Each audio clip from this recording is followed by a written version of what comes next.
नमस्कार दोस्तों, मैं वैभवंश राज आपका स्वागत करता हूं तक्षशिला ट्यूटोरियल के ऑनलाइन चैनल पे। दोस्तों, हम लोग बात कर रहे थे क्लास 12 के फिजिक्स के चैप्टर नंबर 10 के बारे में, जिसका नाम है तरंग प्रकाश की। इसमें दोस्तों हम लोग लेक्चर 10.8 तक कंप्लीट कर चुके थे। आज हम लोग बात करेंगे लेक्चर 10.9 के बारे में। दोस्तों, आज के सेशन का जो हमारा टॉपिक है वो है विवर्तन। देखिए दोस्तों, लास्ट वाले सेशन में हमने एक टॉपिक कवर किया था। एक्चुअल में पिछले दो तीन लेक्चर्स में हमने एक टॉपिक कवर किया था, वो था व्यतिकरण। ठीक है, तो आपको पता है कि व्यतिकरण जो है वो एक तरंग प्रकाश की का एक बहुत इंपॉर्टेंट पार्ट है। एक्चुअल में वो प्रकाश का एक प्रकार का गुण है। ठीक है, और वो जो गुण था व्यतिकरण, वो काफी इंपॉर्टेंट था, इसलिए क्योंकि वो थ्योरी और न्यूमेरिकल वगैरह में आता है। ठीक है, और उसका पोर्शन भी काफी थोड़ा सा बड़ा था। लेकिन ये जो हमारा अभी जो हम लोग पढ़ने वाले हैं विवर्तन, ये भी प्रकाश का गुण है। जैसे व्यतिकरण प्रकाश का गुण था, वैसे विवर्तन भी क्या है, प्रकाश का गुण है।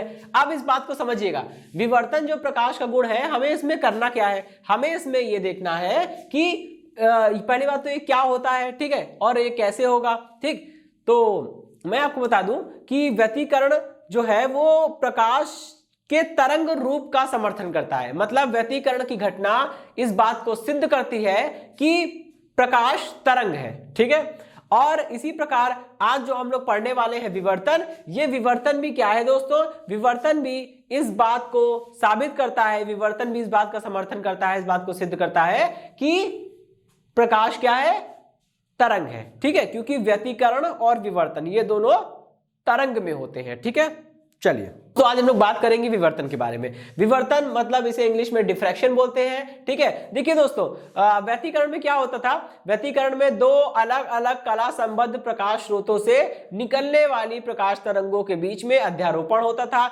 जिस कारण माध्यम के कुछ बिंदुओं पर तीव्रता अधिकतम हो जाती थी और कुछ बिंदुओं पर तीव्रता न्यूनतम हो जाती थी। जिन बिंदुओं पर तीव्रता अधिकतम होती है वहां पर होने वाला व्यतिकरण कैसा था समपोषी व्यतिकरण था, और जिन बिंदुओं पर तीव्रता न्यूनतम हो रही थी वहां पे होने वाला व्यतिकरण विनाशी व्यतिकरण था। ठीक है, तो जैसे व्यतिकरण हो रहा था अध्यारोपण के कारण, वैसे ही विवर्तन भी क्या होगा, अध्यारोपण के कारण। ठीक है, अब विवर्तन की परिभाषा में हम लोग अगर विवर्तन की परिभाषा देनी हो, उसको समझाना हो, तो हम लोग बोलेंगे कि देखिए दोस्तों, हमको इतना पता है कि प्रकाश जो होता है वो हमेशा सीधी रेखा में चलता है। ठीक है, अगर आप किरण प्रकाश की बात करेंगे तो किरण प्रकाश की में भी यही बोला गया है कि प्रकाश जो है वो हमेशा सीधी रेखा में चलता है। ठीक है, और अगर आप हाइगेंस के द्वितीयक तरंगिकाओं के सिद्धांत को देखिए, हाइगेंस का कॉन्सेप्ट लगाइए, तो हाइगेंस ने कहा था प्रकाश तरंग है, लेकिन उसके बावजूद उन्होंने कहा था कि प्रकाश तरंग भी जो होती है वो हमेशा सीधी रेखा में चलती है। आपको याद होगा, तरंगाग्र के लंबवत दिशा में हमेशा प्रकाश के संचरण की दिशा को दर्शाया गया था। प्रकाश हमेशा सीधी रेखा में चलता है, जिगजैग नहीं चलता। ठीक है, तो लेकिन यहां पे विवर्तन की एक ऐसी घटना होती है जो इस बात का थोड़ा सा उल्लंघन करती हुई प्रतीत होती है। ठीक है, विवर्तन में क्या होता है दोस्तों, कहते हैं जब किसी प्रकाश के सामने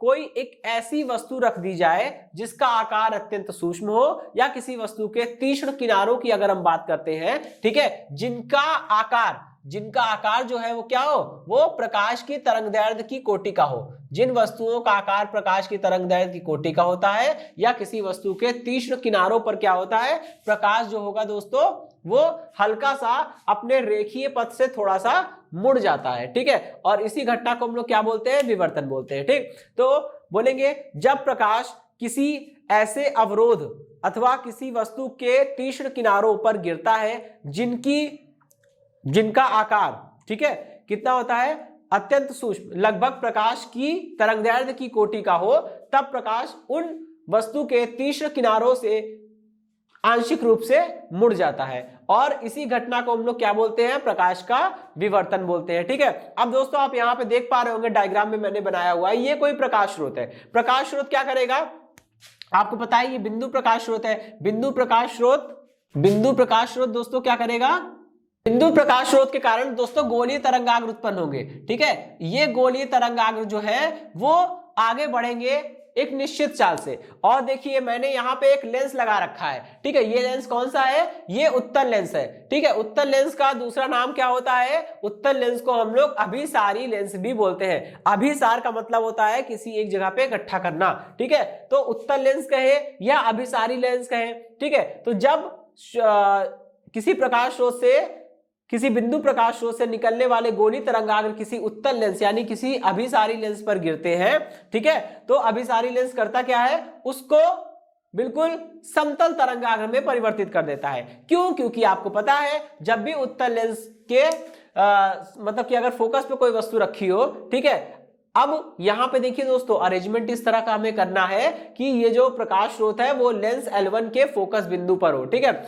जब प्रकाश स्रोत जो है वो लेंस L1 के फोकस बिंदु पर होता है तो उससे गुजरने वाले तरंगाग्र कैसे होते हैं, समतल तरंगाग्र हो जाते हैं, ठीक है। तो यहां से निकलने वाले तरंगाग्र कैसे होंगे, समतल तरंगाग्र होंगे। अब ये समतल तरंगाग्र जब आगे बढ़ेंगे तो क्या होगा, यहां पे कोई देखिए एक वस्तु रखी है, ये वस्तु है AB। अब इस वस्तु का आकार अत्यंत सूक्ष्म है, लेकिन दोस्तों हमने यहाँ पे डायग्राम समझने के लिए थोड़ा सा बड़ा बनाया है, ठीक है। ये जो AB है ये कोई वस्तु है, ठीक है, इस वस्तु का आकार इतना छोटा है, ठीक, कि प्रकाश जब इसमें से पास आउट होगा तो क्या होगा, इसका आकार प्रकाश की तरंगदैर्ध्य की कोटि का है, इतना छोटा है, इतना सूक्ष्म है। तो जब इससे प्रकाश पास आउट होगा तो अधिकतर प्रकाश तो भाई सीधी रेखा में ही चलेगा। ये बात सच है कि करीब 90% प्रकाश जो होता है वो सीधी रेखा में ही चलेगा, ठीक है। और आगे जाके पर्दे के किसी बिंदु, यहां पर पर्दे के किसी बिंदु को आप इसको O मान लीजिए या कुछ भी बोल दीजिए, ठीक है, पर्दे के किसी बिंदु O पर क्या करेगा, स्ट्राइक करेगा, ठीक है। लेकिन 10% प्रकाश जो होता है, 10% जो ऊर्जा होगी वो क्या होगी, वो उन प्रकाशों में होगी जो आंशिक रूप से मुड़ गए हैं, किसी कोण थीटा से मुड़ गए हैं और पर्दे के किसी बिंदु P पर पहुंचते हैं। अब क्या होगा दोस्तों, यहां पे आपको पता है कि 90% ऊर्जा तो पर्दे के मध्य बिंदु पर आ गई, लेकिन 10% ऊर्जा जो है वो कुछ कोण से मुड़ गई होगी, ठीक है। प्रकाश जो है वो थोड़ा सा थीटा कोण से मुड़ जाता है, ठीक है, यही तो विवर्तन होता है। तो ऐसा नहीं है कि केवल ऊपर की ओर होगा, नीचे भी यही चीज होगी, सेम चीज, ठीक है। तो जो प्रकाश दोस्तों मुड़ रहा है, ठीक है, वस्तु के तीक्ष्ण किनारों पर जो प्रकाश मुड़ रहा है, इसी प्रकाश को हम लोग, यही प्रकाश क्या होगा, व्यतिकरण की फ्रिंजें बनाएगा, जैसे विवर्तन की फ्रिंजें बनाएगा। जैसे व्यतिकरण में फ्रिंज बनती है वैसे विवर्तन में भी क्या होगी, फ्रिंज बनेगी, ठीक है। अच्छा, अब देखिए दोस्तों हमें क्या करना है, हमें वही काम करना है जो हमने व्यतिकरण में किया था। हमने क्या किया था कि दो प्रकाश तरंगों को जिनके मध्य व्यतिकरण हो रहा था उनके मध्य पथांतर निकाल के उसको क्या किया था, उसको अलग अलग कंडीशन के लिए समपोषी व्यतिकरण की कंडीशन लगा के दीप्त फ्रिंजों के बारे में बात की थी, विनाशी व्यतिकरण की कंडीशन लगा के अदीप्त फ्रिंजों के बारे में बात की थी। यहां भी हमको वही करना है, ठीक है। ये दोनों जो प्रकाश ये जो तरंगाग्र यहाँ पे मिलेंगे बिंदु P पर, इन तरंगाग्रों के बीच में सबसे पहला काम करना है कि हमें क्या निकालना होगा, पथांतर निकालना होगा, ठीक है। अच्छा, उनके बीच में हम पथांतर निकालने के लिए क्या करेंगे, बिंदु A से BP पे क्या करेंगे, एक लंब खींच देंगे, ठीक है। ऐसा करने से क्या होगा दोस्तों, ऐसा करने से हमें AP और BP ये जो दो पथ है, इन पथों के बीच में अंतर यानी कि पथांतर मिल जाएगा, ठीक है। कैसे करेंगे भाई, आपको देखने से ही लग रहा होगा कि AP जो है वो छोटा है, AP जो रास्ता है वो छोटा है और जो रास्ता BP है वो बड़ा है। तो करना क्या होगा, बड़े वाले रास्ते में से BP में से क्या घटाना होगा, BP में से AP को घटाना होगा, और BP में से AP घटाने के बाद जो आपको मिलेगा वो क्या हो जाएगा, वो हो जाएगा आपका दोनों के बीच में पथांतर। अब दोस्तों अगर हम ये मान लेते हैं कि ये जो वस्तु रखी है आपने AB, जिसका आकार जो है प्रकाश की तरंगदैर्ध्य की कोटि का है, अगर ये वस्तु जो है, ठीक है, इसका आकार कितना हो जाए, D हो जाए, ठीक है, इसकी मोटाई कितनी हो जाए, D हो जाए, तब आप इस चीज को समझिएगा, ठीक। अगर इस प्रकाश, ये जो प्रकाश अवरोध है, जो प्रकाश के मार्ग में अवरोध आ रहा है, इसकी मोटाई D है, तब हम इसका पथांतर जो है वो BK निकाल सकते हैं। BK निकालने के लिए हमने क्या किया था, AP बिंदु A से BP पर एक लंब खींच दिया है, उस लंब को एक बिंदु का नाम दे दिया K, ठीक है। अब ये BK डिस्टेंस को निकाल लीजिए, ये BK जो दूरी आएगी वही क्या होगी, पथांतर होगी, ठीक है। इस चीज को करने के लिए हम लोग मैथमेटिक्स लगाएंगे, ये वाला ट्राइंगल लेंगे ABK, इसमें साइन कॉस जो भी उचित होगा वो लगाएंगे। लेकिन दोस्तों उससे पहले में हम एक चीज और देख लेते हैं कि मैंने बोला कि स्रोत से निकलने वाला प्रकाश जब लेंस L1 पर गिरेगा तो गोलीय तरंगाग्र समतल तरंगाग्र में परिवर्तित हो जाएगा, और अवरोध से गुजरने के बावजूद 90% प्रकाश जो है वो तो बिल्कुल सीधी रेखा में चलेगा, 10% प्रकाश जो है वो थोड़ा सा ऊपर, कुछ प्रकाश थोड़ा सा नीचे, ये लोग किसी कोण थीटा पर मुड़ जाएंगे, और ये पर्दे के मध्य बिंदु के दोनों ओर, अपर साइड और लोअर साइड दोनों तरफ क्या होगा, विवर्तन की फ्रिंजेस बनेगी। और विवर्तन की फ्रिंजेस जब बनेगी तो हम लोग को उसी के बारे में बात करनी है, ठीक है। उसके लिए कंडीशन निकालनी है, फॉर्मूलाज निकालने हैं, ठीक है। चलिए, तो जो प्रकाश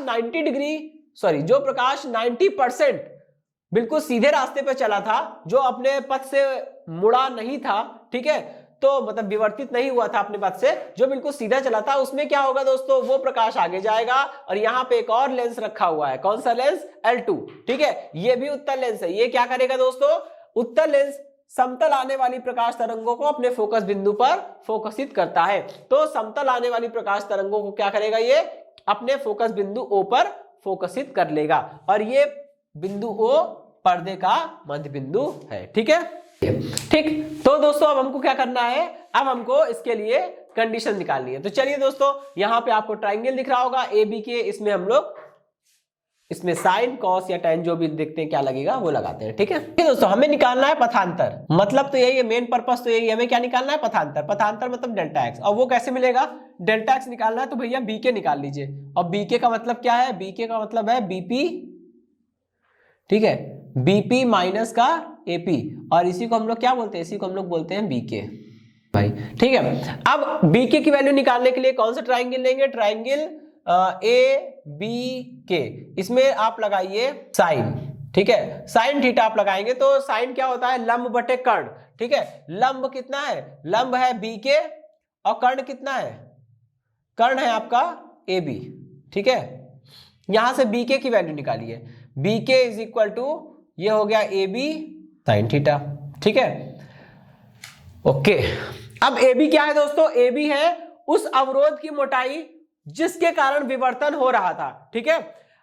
हाँ देखिए दोस्तों, ये अवरोध कुछ ऐसा होता है कि आप समझ सकते हैं। सपोज करिए, स्लाइड तो आप लोग जानते ही होंगे, ठीक है, और जो नहीं जानते हैं वैसे समझ लिए, स्लाइड क्या होता है, एक कांच की एक प्लेट जिसको हम लोग आर पार जिसमें से देख सकते हैं, ठीक है। एक कांच की एक छोटी सी आयताकार प्लेट ले लीजिए, ठीक है। उस आयताकार प्लेट पर आप करिए क्या, ठीक है, कांच की एक छोटी सी आयताकार प्लेट ले लीजिए। बायोलॉजी में खूब यूज होता है, स्लाइड बनाते हैं हम लोग, ठीक है। तो अभी मैं उसकी बात नहीं कर रहा। आप एक कांच की, पारदर्शी कांच की छोटी सी एक आयताकार प्लेट ले लीजिए। अब क्या करिए, इस पे आप लैंप ब्लैक कर दीजिए। लैंप ब्लैक समझते हैं कि जब आप लैंप को जलाते हैं तो जो कालिक लैंप के कांच के भीतरी सतह पर जो उत्पन्न हो जाती है, हम उसकी बात कर रहे हैं, ठीक है।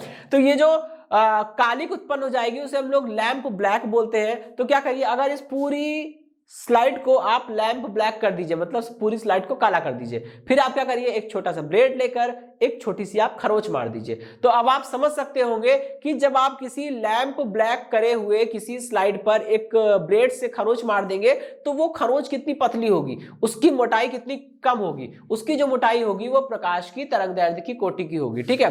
अब क्या करिए, अब सामने कोई भी प्रकाश स्रोत रखा हो, उसको अपनी आंखों के सामने स्लाइड को रखिए और उसी जो आपने ब्लेड मार के थोड़ा सा स्पेस बनाया था, उसी स्पेस से आप सामने वाले प्रकाश स्रोत को देखने का प्रयास करें। तो दोस्तों आप देखेंगे कि सामने जो भी प्रकाश स्रोत होगा उसकी आपको एक से ज्यादा इमेजेस दिखाई देगी, ठीक है। आपको सिंगल इमेज नहीं दिखाई देगी, आपको एक से ज्यादा इमेज दिखाई देगी। लेकिन दोस्तों उस प्रकाश स्रोत की जब आपको एक से ज्यादा इमेज दिखाई देगी तो आप ये भी देखेंगे कि उन इमेजेस में से एक इमेज ऐसी है जिसकी तीव्रता बहुत ज्यादा है, जो ज्यादा चमक रही होगी, वही ओरिजिनल होगी। बाकी सारी क्या होगी, वो व्यतिकरण के कारण इमेजेस बन रही है, ठीक है। वो आपको केवल ऐसा महसूस होता है, वो व्यतिकरण के कारण ही फ्रिंजेस बनती हैं, ठीक है। तो जो लैंप की जो इमेज सबसे ज्यादा चमक रही होगी वो ओरिजिनल होगी, बाकी सारी इमेज क्या होगी, वो आपको महसूस हो रही होगी विवर्तन के कारण। तो विवर्तन घटना के जो प्रमाण है, जो एग्जांपल्स है, वो हम लोग दैनिक जीवन में देखते रहते हैं। जैसे व्यतिकरण के लिए देखते हैं हम लोग, ठीक है,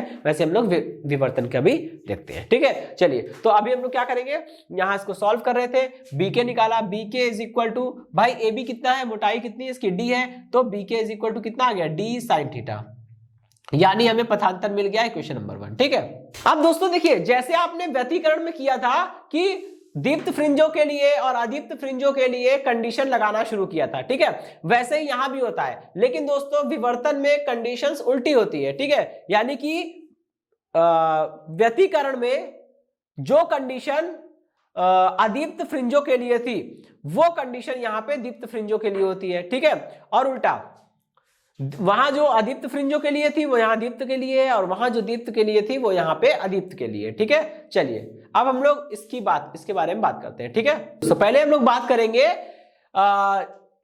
अदीप्त फ्रिंजों के बारे में। अदीप्त फ्रिंज का मतलब होता है कि जैसे आपको विवर्तन में, जैसे आपको व्यतिकरण में दीप्त और अदीप्त फ्रिंजें मिल रही थी, किसी बिंदु पर तीव्रता कम थी, यहां भी ऐसा ही होता है, ठीक है। आप देखेंगे कि जब आपको दो इमेजेस दिखेंगी, उसके बीच में कुछ पोर्शन जो होगा वो कम इंटेंसिटी यानी कि कम तीव्रता वाला होगा, वो थोड़ा सा आपको काला दिखाई देगा, ठीक है। तो उसको हम लोग बोलते हैं वहां पे अदीप्त फ्रिंज बन रही है, ठीक है। और निम्निष्ठ में, ये विवर्तन में क्या होता है दोस्तों, अदीप्त फ्रिंजों को एक नए नाम से भी जानते हैं, उसको हम लोग निम्निष्ठ बोलते हैं, ठीक है। और विवर्तन में जो दीप्त फ्रिंजेस बनती हैं उनको हम लोग एक नए नाम से जानते हैं, उसको हम लोग उच्चिष्ट बोलते हैं। तो उच्चिष्ट और निम्निष्ठ के बारे में थोड़ा सा ध्यान रखिएगा, ठीक है। सबसे पहले बात करते हैं अदीप्त फ्रिंज की। अदीप्त फ्रिंज का निर्माण यानी कि फॉर्मेशन ऑफ डार्क फ्रिंजेस, ठीक है। डार्क फ्रिंजेस का फॉर्मेशन तब होगा दोस्तों जब ये पथांतर यानी कि डेल्टा एक्स, जो कि किसके बराबर है, बीके के बराबर है, ठीक है। जब ये पथांतर किसके बराबर हो जाएगा, प्लस माइनस एन लैम्डा के बराबर हो जाएगा, तब जाके क्या बनेगा, तब अदीप्त फ्रिंजों का निर्माण होगा, ठीक है। अब देखिएगा दोस्तों, इसमें n का मान कुछ भी होगा लेकिन जीरो नहीं होगा, क्योंकि जीरो के लिए एक अलग कंडीशन बैठती है, उसके बारे में भी हम लोग चर्चा करेंगे, ठीक है। तब तक के लिए यहां पे इसको सॉल्व करिए। बीके की वैल्यू कितनी है, d sine theta is equal to plus minus n lambda, ठीक है। अच्छा, यहां से आप जरा साइन थीटा की वैल्यू निकालिए, कितना आएगा, sine theta is equal to, ये हो जाएगा प्लस माइनस, और ये हो गया एन लैम्डा अपॉन में डी, ठीक है। अच्छा, अभी यहां पे समझिएगा, अगर दोस्तों ये कोण थीटा जो है वो अत्यंत सूक्ष्म कोण हो, तब क्या होगा, अगर ये कोण थीटा अत्यंत सूक्ष्म और रेडियन में नापा जाए तो आपको पता है कि साइन थीटा बराबर लगभग साइन थीटा लगभग बराबर होता है थीटा के।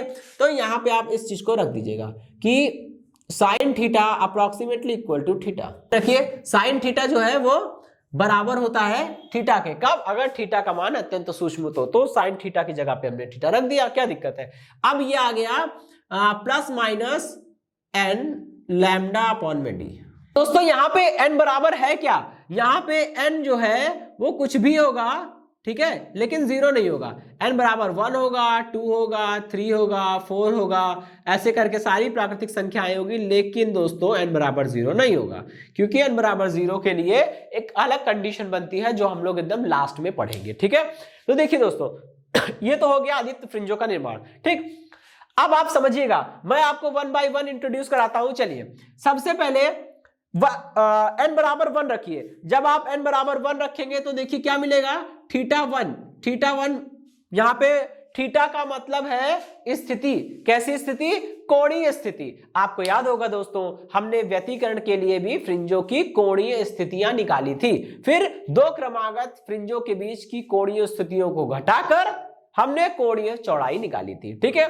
वैसे ही हम लोग विवर्तन में क्या करते हैं, विवर्तन में हम लोग ज्यादातर कोणीय स्थिति के बारे में ही बात करते हैं। तो थीटा क्या है, थीटा फ्रिंज की कोणीय स्थिति है। और दोस्तों अभी हमने क्या लिखा, अदीप्त फ्रिंजों की बात कर रहे हैं, इसका मतलब ये अदीप्त फ्रिंज की कोणीय स्थिति है, लेकिन मैंने यहाँ पे छोटा सा 1 लिखा हुआ है, थीटा के नीचे मैंने 1 लिखा हुआ है। इसका मतलब क्या हुआ दोस्तों, इसका मतलब ये हुआ कि मैं ये कहना चाह रहा हूं कि ये पहली कोटि की अदीप्त फ्रिंज है, बात अदीप्त फ्रिंजों की हो रही है, इसलिए अदीप्त फ्रिंज के लिए थीटा लिखा है, ठीक है। और 1 लिखा है मतलब पहले अदीप्त फ्रिंज की बात हो रही है। तो आइए दोस्तों देखते हैं, n बराबर 1 रखिए, कितना आएगा, theta 1 is equal to plus minus n की जगह पे 1 रखा है, कितना आएगा, लैम्डा बाई डी, ठीक है। Theta 1 is equal to plus minus lambda by D. अब देखिए दोस्तों, यहां पे पर्दे के पीछे मैंने एक और डायग्राम बना रखा है, वहां क्या बनाया है मैंने, देखिए पर्दे के जो बिल्कुल मिड पॉइंट है उसके सीध में हमने यहां पे एक उच्चिष्ट बनाया है, ये है केंद्रीय उच्चिष्ट, इसके बारे में भी हम लोग बाद में बात करेंगे, ठीक है। लेकिन आपको दिख रहा होगा इस केंद्रीय उच्चिष्ट के दोनों ओर यहां देखिए क्या लिखा है, प्लस लैम्डा बाई डी, यहां लिखा है माइनस लैम्डा बाई डी, और यही क्या है, प्रथम निम्निष्ठ है, ठीक है। प्रथम निम्निष्ठ, मैंने आपको बताया था कि निम्निष्ठ का मतलब क्या होता है, अदीप्त फ्रिंज, ठीक है। चलिए, उच्चिष्ट का मतलब हुआ दीप्त फ्रिंज, और निम्निष्ट का मतलब हुआ अदीप्त फ्रिंज। ठीक है, तो आपको दिख रहा होगा कि केंद्रीय उच्चिष्ट के दोनों ओर किसी भी साइड में चलिए, जैसे ही आप केंद्रीय उच्चिष्ट के दोनों साइड में से किसी भी साइड चलेंगे तो आपको एक फ्रिंज मिलेगी जिसकी तीव्रता काफी कम होगी, उसे हम लोग बोलेंगे निम्निष्ट। और ये पहली ऐसी फ्रिंज है जिसकी तीव्रता कम है, समझ रहे हैं, ये पहली ऐसी फ्रिंज है जिसकी तीव्रता काफी कम है, इसे हम लोग बोलेंगे प्रथम निम्निष्ट।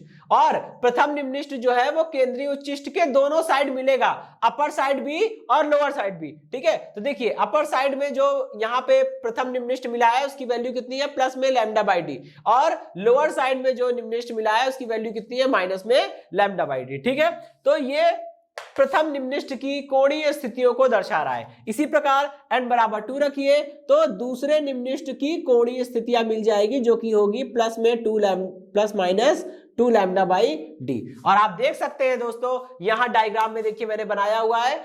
ठीक है, केंद्रीय उच्चिष्ट के जस्ट बगल में प्रथम निम्निष्ट बनेंगे, प्रथम निम्निष्ट के बाद प्रथम उच्चिष्ट बनेगा, उसको छोड़ दीजिए, उसके जस्ट बगल में फिर क्या है, प्लस में 2 लैम्डा बाई डी, और इधर देखिए माइनस 2 लैम्डा बाई डी। ठीक है, तो केंद्रीय उच्चिष्ट के दोनों साइड फिर से द्वितीय निम्निष्ट का निर्माण होगा। ये क्या है, ये जो बन रहे हैं वो द्वितीय निम्निष्ट है। ठीक है, इसी प्रकार आप n बराबर 3 रखेंगे तो तृतीय निम्निष्ट मिल जाएंगे, n बराबर 4 रखेंगे तो चतुर्थ निम्निष्ट मिल जाएंगे, और ऐसे वो चलता रहेगा। ठीक है, जिस ऑर्डर के बारे में पूछेगा n की वैल्यू उतनी रखेंगे। एक्चुअल में n क्या है दोस्तों, n जो है वो व्यतिकरण n जो है वो विवर्तन फ्रिंजों की क्या है, ऑर्डर है, विवर्तन फ्रिंजों का ऑर्डर है, यानी विवर्तन फ्रिंजों की कोटियां हैं। आप ऐसा बोल सकते हैं कि प्रथम निम्निष्ट का मतलब क्या हुआ, प्रथम कोटि की अदीप्त फ्रिंज, और केंद्रीय उच्चिष्ट या उच्चिष्ट का मतलब क्या हो जाएगा, वो दीप्त फ्रिंज है। ठीक है, चलिए तो दोस्तों अदीप्त फ्रिंज के बारे में तो हम लोग बात कर लिए, अब हम लोग बात करेंगे दीप्त फ्रिंज के बारे में। ठीक है दोस्तों, दीप्त फ्रिंज के निर्माण के लिए क्या होना चाहिए, दीप्त फ्रिंज के निर्माण के लिए ये जो पथांतर है वो कितना होना चाहिए, 2n + 1 लैम्डा अपॉन में डी। ठीक है, अपॉन में 2d ये होना चाहिए, plus minus 2n + 1 lambda upon 2d। चलिए अभी देखिए क्या किया हमने, पथांतर जो हमने निकाला था बीके वो डी साइन थीटा आया था तो बीके की वैल्यू रख दी। ठीक है, अब करना क्या है, अब आप यहां से जरा साइन थीटा की वैल्यू निकालिए। जब आप साइन थीटा की वैल्यू निकालेंगे तो आपको मिलेगा sign theta is equal to plus minus 2n + 1 divided by lambda upon D, तो बाद में आएगा। ठीक है, लैम्डा अपॉन 2 ये होता है पथांतर। अगर जिन तरंगांगों के बीच में या जिन तरंगों के बीच में व्यतिकरण के कारण विवर्तन के कारण, ठीक है, जो फ्रिंजेस बन रही है वो फ्रिंजेस के बीच में अगर उनके बीच में जो कलांतर होगा पथांतर होगा दोस्तों वो कितना है, 2n + 1 लैम्डा बाई 2। अगर ऐसा है तो वहां पे दीप्त फ्रिंज बनेगी। ठीक है, आपको समझ में आ रहा होगा, ये कंडीशन तो व्यतिकरण में अदीप्त फ्रिंजों की थी, यहां पे उल्टा हो गया है। ठीक है, यहां पे उल्टा होता है। अच्छा अभी देखिए इतना हो गया, अब ये d जो है अपॉन में आ जाएगा तो ये बन जाएगा 2d। अच्छा अभी अगर दोस्तों थीटा अत्यंत सूक्ष्म है, अगर थीटा कोण अत्यंत सूक्ष्म है और आप उसे रेडियन में नाप रहे हैं तो आप साइन थीटा को लगभग थीटा के बराबर लिख सकते हैं। इसीलिए हम लोग यहाँ पे थीटा लिखेंगे इज इक्वल टू, ये कितना हो जाएगा, प्लस माइनस, और अंदर ये हो जाएगा 2n + 1 और ये बन जाएगा लैम्डा अपॉन 2d। ठीक है, 2 × स्मॉल d। चलिए ये बात समझ में आ गई। अच्छा इक्वेशन नंबर 1 हो चुकी है, और जो हमने अदीप्त फ्रिंजेस के लिए बात करी थी वो इक्वेशन नंबर 2, ये इक्वेशन नंबर 3। ठीक है, अब दोस्तों यहाँ पे n का मान कुछ भी होगा, n बराबर 1 2 3 होगा, कुछ भी होगा। ठीक है, लेकिन n बराबर 0 नहीं होगा। ठीक है, 0 का कोई मतलब नहीं है। चलिए अगर हम यहाँ पे n बराबर 1 रखते हैं तो θ1 इज इक्वल टू कितना मिलेगा, प्लस माइनस, भाई n बराबर 1 रखेंगे तो 2 × 1 यानी कि 2 × 1 यानी कि 2 आएगा, प्लस 1 यानी 3 हो गया, तो ये हो जाएगा 3 लैम्डा बाई 2d। ठीक है, अच्छा और यहां देखिए ये थीटा लिखा है और उसके नीचे 1 लिखा है। अभी हम किसके बारे में बात कर रहे हैं, दीप्त फ्रिंज। दीप्त फ्रिंज को हम लोग क्या बोलते हैं, उच्चिष्ट। दीप्त फ्रिंज को हम लोग क्या बोलते हैं, उच्चिष्ट। ठीक है, इसका मतलब कि विवर्तन की अगर हम बात करते हैं तो विवर्तन में प्रथम कोटि की दीप्त फ्रिंज, प्रथम कोटि की दीप्त फ्रिंज को हम लोग क्या बोल सकते हैं, प्रथम उच्चिष्ट। तो विवर्तन के केस में प्रथम कोटि की दीप्त फ्रिंज यानी प्रथम उच्चिष्ट कब बनेगी, plus minus 3 lambda upon 2d पर बनेगी। ठीक है, आप देख सकते होंगे प्लस माइनस कहां बनेगा ये plus minus 3 lambda upon 2d। देखिए यहां पर पड़ेगा, ये होगा इसके जस्ट मिड में, ठीक है, ये होगा प्लस माइनस होगा प्लस 3 लैम्डा अपॉन में 2d, ठीक है, और इसी तरह से ये हो जाएगा इसमें 3 लैम्डा अपॉन में 2d, ठीक है, क्योंकि आपको पता है दोस्तों ये 3 लैम्डा अपॉन 2d किसके किसके बीच में पड़ेगा, लैम्डा अपॉन d और 2 लैम्डा अपॉन d के बीच में पड़ेगा, ठीक है। तो ये वही चीज है, ये प्रथम कोटि की उच्चिष्ट है, यानी प्रथम कोटि की दीप्त फ्रिंज है। इसी तरह से आप n बराबर 2 रखिए, थीटा 2 आ जाएगा, थीटा 2 इज इक्वल टू कितना होगा प्लस माइनस, यहाँ पे 2 रखिए, 2 2 जा 4 प्लस 1 5, ये हो जाएगा 5 लैम्डा अपॉन में 2d, ठीक। चलिए तो ये क्या हो गया, 2 लिखा है, इसका मतलब ये द्वितीय कोटि की दीप्त फ्रिंजों की बात हो रही है, ठीक है। द्वितीय कोटि की दीप्त फ्रिंजों को आप द्वितीय उच्चिष्ट भी बोल सकते हैं। तो आप देख सकते हैं द्वितीय उच्चिष्ट यहां पर बनेगा, ये हो जाएगा प्लस में 5 लैम्डा अपॉन में 2d, और ये हो जाएगा माइनस 5 लैम्डा अपॉन 2d, ठीक है, माइनस 5 लैम्डा अपॉन 2d। चलिए भाई, ठीक, बात समझ में आ गई। अच्छा, अब हम लोग क्या करेंगे, इसी प्रकार आप 3 रख दीजिए, तो तृतीय कोटि की तृतीय कोटि की उच्चिष्ट यानी दीप्त फ्रिंज, ठीक है, और n बराबर 4 रखेंगे तो चतुर्थ कोटि की उच्चिष्ट मिल जाएगी। इसी तरह से आप अलग अलग कोटि की उच्चिष्ट यानी कि दीप्त फ्रिंजों के बारे में जानकारी प्राप्त कर सकते हैं, ठीक है दोस्तों। और ये हमेशा जो थीटा मैं लिख रहा हूं ये कोणीय स्थितियों को ही दर्शा रहा है, ठीक। अब मैंने आपसे कहा था कि फॉर्मूले में कहीं भी मैंने n बराबर 0 नहीं रखा, क्यों नहीं रखा, क्योंकि n बराबर 0 रखेंगे तो आपको केंद्रीय उच्चिष्ट मिलेगी। और समझिए केंद्रीय उच्चिष्ट के लिए क्या करना होगा। देखिए दोस्तों, केंद्रीय उच्चिष्ट हमेशा पर्दे के मध्य बिंदु पर बनती है। मैंने आपको बताया था कि ये सूक्ष्म अवरोध से गुजरने के बावजूद 90% प्रकाश तो सीधी रेखा में ही चलता है, और यही प्रकाश किसी दूसरे लेंस L2 के द्वारा पर्दे के किसी बिंदु O पर फोकस कर लिया जाता है, ठीक है। तो 90% प्रकाश जो है वो बिंदु O पर ही गिर गया। तो आपको पता है दोस्तों, जब 90% प्रकाश किसी एक ही बिंदु पर गिरेगा तो वो बिंदु काफी चमकेगा। इसका मतलब इस बिंदु पर जो फ्रिंजेस बनेगी उसकी तीव्रता बहुत ज्यादा होगी, और इस बिंदु O पर जो फ्रिंजेस बनती है उसकी तीव्रता ज्यादा होती है, क्योंकि 90% एनर्जी वो अकेले उसी में होती है, उसी फ्रिंज में होती है। और पर्दे के मध्य बिंदु यानी कि सेंटर में जो फ्रिंज बनती है 90% एनर्जी उसी में होती है, और उसी को हम लोग क्या बोलते हैं, उसी को बोलते हैं हम लोग केंद्रीय उच्चिष्ट। क्या बोलते हैं, केंद्रीय उच्चिष्ट, ठीक है। तो 90% एनर्जी इसी में होती है, इसलिए खूब चमकती है, और ये पर्दे के मध्य बिंदु पर बनती है। और केंद्रीय उच्चिष्ट के लिए कंडीशन थोड़ी सी अलग होती है। क्या कंडीशन होती है, केंद्रीय उच्चिष्ट के लिए कंडीशन ये होती है कि अगर हम बात करते हैं केंद्रीय उच्चिष्ट की, आप देख रहे होंगे निम्निष्ठ हो चाहे उच्चिष्ट हो, उसको प्रथम से ही शुरू कर रहे हैं। n बराबर 1 रखा था तो प्रथम निम्निष्ठ या प्रथम उच्चिष्ट मिला था, लेकिन जब n बराबर आप 0 रखेंगे, किसमें, जब आप इस वाले फॉर्मूले में n बराबर 0 रखेंगे, theta is equal to plus minus नहीं होता इसमें, ठीक है, n लैम्डा अपॉन में d, ठीक है, ये वाला फॉर्मूला है। इसमें आप जब n बराबर 0 रखेंगे, जब n बराबर 0 रखेंगे तो थीटा इज इक्वल टू कितना हो जाएगा, 0। तो इस केस में क्या होगा, इस केस में आपको केंद्रीय उच्चिष्ट यानी कि 0 यानी कि शून्य कोटि की दीप्त फ्रिंज मिलेगी, ठीक है। तो इस कंडीशन को याद रखिएगा, थीटा बराबर 0 पे हमें शून्य कोटि की दीप्त फ्रिंज मिलेगी, यानी कि केंद्रीय उच्चिष्ट मिलेगी, ठीक है। चलिए तो दोस्तों इतनी बात समझ में आ गई। अच्छा, तो दीप्त और अदीप्त फ्रिंजों का कॉन्सेप्ट हम समझ चुके हैं, लेकिन यहां पर ध्यान रखिएगा विवर्तन के लिए, स्पेशली विवर्तन में हम लोग अदीप्त फ्रिंजों को निम्निष्ठ और दीप्त फ्रिंजों को उच्चिष्ट बोल रहे हैं, ठीक है। अब हमारा आगे का काम क्या है, हमें इनकी कोणीय चौड़ाइयां निकालनी है, क्योंकि दोस्तों हमने आपको बताया था कि विवर्तन में हम लोग क्या करते हैं, ये जो फ्रिंजेस बन रही हैं इन फ्रिंजेस के लिए उनकी कोणीय स्थितियों के बारे में हम बात करते हैं। हमने देखिए जितने भी फॉर्मूले निकाले हैं सारे फॉर्मूले थीटा के टर्म्स में, मतलब कोणीय स्थितियों के टर्म्स में, तो हम लोग इसकी कोणीय चौड़ाई निकालेंगे, ठीक है। चलिए तो अब यहाँ पे हमको करना क्या है, विवर्तन फ्रिंजों की कोणीय चौड़ाई निकालनी है। तो थोड़ा सा कॉन्सेप्ट लगाएंगे। देखिए दोस्तों, भले यहाँ पे मेन कंडीशन अलग थी, ठीक है, आपने व्यतिकरण में जो कंडीशन दीप्त फ्रिंजों के लिए पड़ी थी वो यहां अदीप्त फ्रिंजों पे लग रही है, थोड़ा बहुत मामला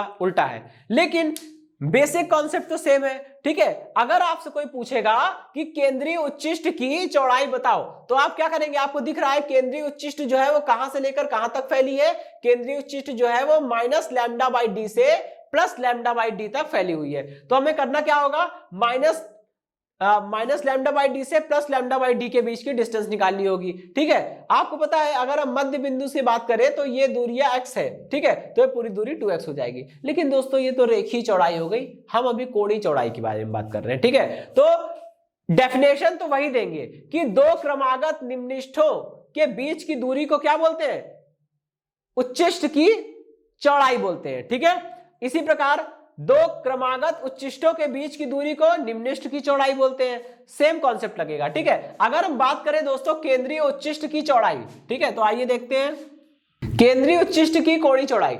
अगर दोस्तों ये मान लीजिए कि ये जो प्लस लैम्डा बाई डी है, ठीक है, यहां से एक लाइन खींचिए, प्लस लैम्डा बाई डी क्या है, प्रथम निम्निष्ठ। अगर प्रथम निम्निष्ठ पर्दे के मध्य बिंदु, इसी को ले लीजिए, ठीक है, अगर प्रथम निम्निष्ठ पर्दे के मध्य बिंदु पर कितना कोण अंतरित कर रहा है, थीटा का, ठीक है, तो आप ये समझिए कि ये वाला कोण कितना हो जाएगा, ये वाला कोण थीटा हो जाएगा। ठीक है, तो ये थीटा और एक थीटा इधर नीचे बनेगा। तो अगर हम इसकी कोणीय चौड़ाई की बात करते हैं तो केंद्रीय उच्चिष्ट की कोणीय चौड़ाई कितनी हो जाएगी, ये हो जाएगी 2 थीटा। ठीक है, और थीटा की वैल्यू हम कहां से लाएंगे, थीटा के लिए दोस्तों आपको पता है ये प्रथम निम्निष्ठों की स्थितियां हैं, और प्रथम निम्निष्ठ के लिए क्या होता है दोस्तों, प्रथम निम्निष्ठ के लिए आपको पता है θ1 इज इक्वल टू कितना निकला था, plus minus lambda by D. यहां पे हमें केवल मॉडुलस लेना है, तो हम क्या करेंगे, ये हो जाएगा हमारा लैम्डा बाई डी। ठीक है, तो ये आपका क्या बन गया, यहां पे ये चौड़ाई आ जाएगी lambda by D, 2 lambda by D. ठीक है, चलिए इतनी बात समझ में आ गई। अच्छा, अभी हम लोग क्या करेंगे, ये तो कोणीय चौड़ाई हो गई। अगर दोस्तों हम केंद्रीय उच्चिष्ट की रेखीय चौड़ाई निकालना चाहे तो हमको थोड़े बहुत चेंजेस करने पड़ेंगे। आइए देखते हैं, केंद्रीय उच्चिष्ट की रेखीय चौड़ाई निकालना होगा तो हमें क्या करना होगा, पर्दे के मध्य बिंदु से प्रथम उच्चिष्ट की दूरी जो कि x है, और पर्दे के मध्य बिंदु से दूसरे जो कि लोअर साइड निम्निष्ठ बन रहा है, प्रथम निम्निष्ठ, उसके बीच की दूरी निकालनी हो। ये दूरी x है, ये दूरी x है, टोटल कितना हो जाएगा, x प्लस x यानी 2x हो जाएगा। ठीक है, तो केंद्रीय रेखीय चौड़ाई कितनी हो गई, 2x हो गई।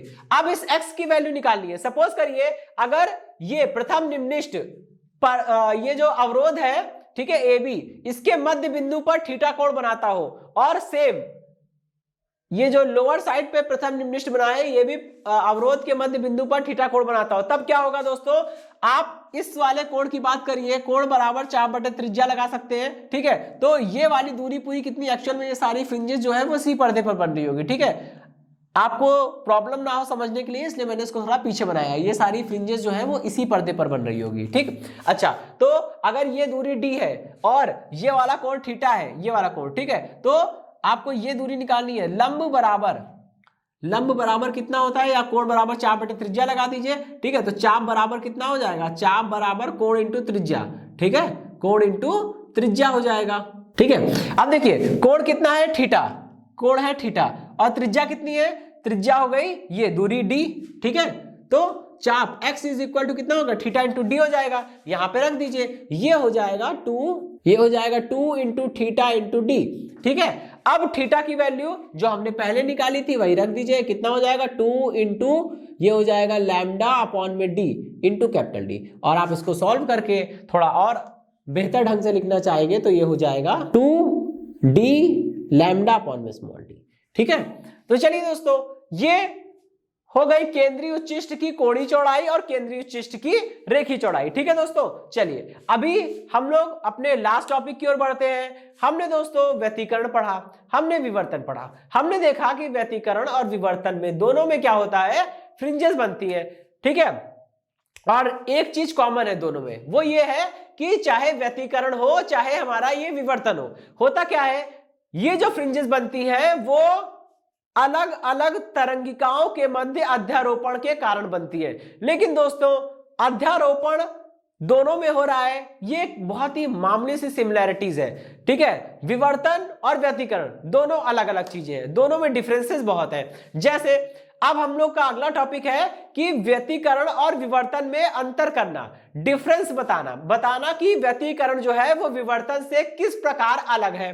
ठीक है, तो दोस्तों इसमें कुछ पॉइंट है। पहला पॉइंट ये है कि व्यतिकरण जो होता है ठीक है, जो व्यतिकरण होता है वो क्या करता है, व्यतिकरण में अलग अलग प्रकाश स्रोतों से आने वाली द्वितीयक तरंगिकाओं के मध्य अध्यारोपण होता है और उनके कारण फ्रिंजेस बनती हैं। ठीक है, लेकिन दोस्तों विवर्तन में देखिए क्या हो रहा है, विवर्तन में एक ही प्रकाश स्रोत से निकलकर आने वाली अलग अलग तरंगिकाओं के मध्य अध्यारोपण हो रहा है। इस कारण से क्या निकल रहा है, इस कारण से फ्रिंजेस बन रही है। ठीक है, विवर्तन क्यों होता है, एक ही प्रकाश स्रोत से निकलने वाली अलग अलग तरंगिकाओं के मध्य अध्यारोपण के कारण विवर्तन की घटना हो रही है और फ्रिंजेस मिल रही है। ठीक है, दोनों में अंतर समझ आया। वहां पे व्यतिकरण में दो अलग अलग प्रकाश स्रोत थे, उनसे तरंगिका निकल रही थी, फिर अध्यारोपण हो रहा था, तब फ्रिंजेस बन रही थी। यहां क्या हो रहा है, एक ही प्रकाश स्रोत से तरंगिका निकल रही है, तो अलग अलग तरंगिकाओं के, एक ही प्रकाश स्रोत से निकलने वाली अलग अलग तरंगिकाओं के मध्य अध्यारोपण हो रहा है और तब जाके फ्रिंजेस बन रही है। ठीक है, चलिए अब हम लोग बात करते हैं, ये हो गया। अब हाँ, सेकंड पॉइंट देखिए दोस्तों, सेकंड पॉइंट में क्या होता है, अगर हम बात करते हैं व्यतिकरण की, तो व्यतिकरण में क्या होता है, जितने भी फ्रिंजेस बनती हैं वो सारी फ्रिंजेस जो होती हैं उनकी चौड़ाइयां कैसी होती है, समान हो भी सकती है और नहीं भी हो सकती है, दोनों पॉसिबिलिटीज है। समझ रहे हैं आप, विवर्तन में जो फ्रिंजेस, सॉरी व्यतिकरण की बात कर रहा हूं अभी, व्यतिकरण में जो फ्रिंजेस आपको मिलती हैं उनकी चौड़ाइयां बराबर हो भी सकती है और नहीं भी हो सकती है, दोनों केस अलग अलग स्थितियों में पॉसिबल है। लेकिन दोस्तों व्यतिकरण की बात तो हो गई, विवर्तन में कभी भी फ्रिंजेस आपको बराबर चौड़ाइयों की नहीं मिलेगी। आप ऐसा देखेंगे कि जैसे जैसे फ्रिंजों की कोटि बढ़ रही होगी उनकी चौड़ाइयां कम हो रही होगी। ठीक है, फ्रिंजेस की चौड़ाइयां कम होने लगती है जैसे जैसे उनकी कोटि बढ़ती रहती है। ठीक है, तो ये बात समझ में आ गई। अच्छा, अब हम लोग आगे चलेंगे। ठीक है, अब हम लोग आगे की बात करते हैं। थर्ड पॉइंट में क्या होता है दोस्तों, व्यतिकरण में जितनी भी फ्रिंजेस बनती है सभी फ्रिंजेस की तीव्रता जो होती है, सभी फ्रिंजों की जो तीव्रता होती है वो एक समान रहती है। लेकिन दोस्तों यहां पर उल्टा होता है, यहां पर क्या होता है, यहां पर यानी विवर्तन में जितनी भी फ्रिंजेस बनेगी सभी फ्रिंजेस की तीव्रता जो होगी वो धीरे धीरे घटती जाएगी। मतलब सबसे ज्यादा तीव्रता किसकी होगी, सबसे ज्यादा तीव्रता होगी केंद्रीय उच्चिष्ट की, और जैसे ही आप केंद्रीय उच्चिष्ट के आगे अपर साइड या लोअर साइड कहीं भी मूव करेंगे जितनी भी फ्रिंजेस मिलती जाएगी उनकी तीव्रता कम होती जाएगी। इसका मतलब प्रथम निम्निष्ठ की तुलना में द्वितीय निम्निष्ठ की तीव्रता और कम होगी और तृतीय निम्निष्ठ की तीव्रता और कम होगी, यानी वो और ज्यादा काली फ्रिंज आपको दिखाई देगी। ठीक है, इसका उल्टा केंद्रीय उच्चिष्ट की तुलना में प्रथम उच्चिष्ट में तीव्रता कम होगी और प्रथम उच्चिष्ट की तुलना में द्वितीय उच्चिष्ट में तीव्रता कम होगी। ठीक है, तो जैसे ही विवर्तन में क्या होता है, केंद्रीय उच्चिष्ट के दोनों ओर आप आगे बढ़िए तो आप देखेंगे कि तीव्रता क्या हो रही है, घटती जा रही है। ठीक है, ओके, तो ये तो हो गए तीन डिफरेंसेस। ठीक है, किसमें, व्यतिकरण और विवर्तन में, ये तीन बेसिक डिफरेंसेस हो गए। ठीक है दोस्तों, तो ये सेशन दोस्तों यहीं पे समाप्त होता है। इस सेशन से जुड़े नोट्स प्राप्त करने के लिए डिस्क्रिप्शन में दिए गए लिंक पर जाके क्लिक कीजिए। ओके दोस्तों, आज के सेशन में इतना ही, मिलता हूं नेक्स्ट सेशन में। धन्यवाद।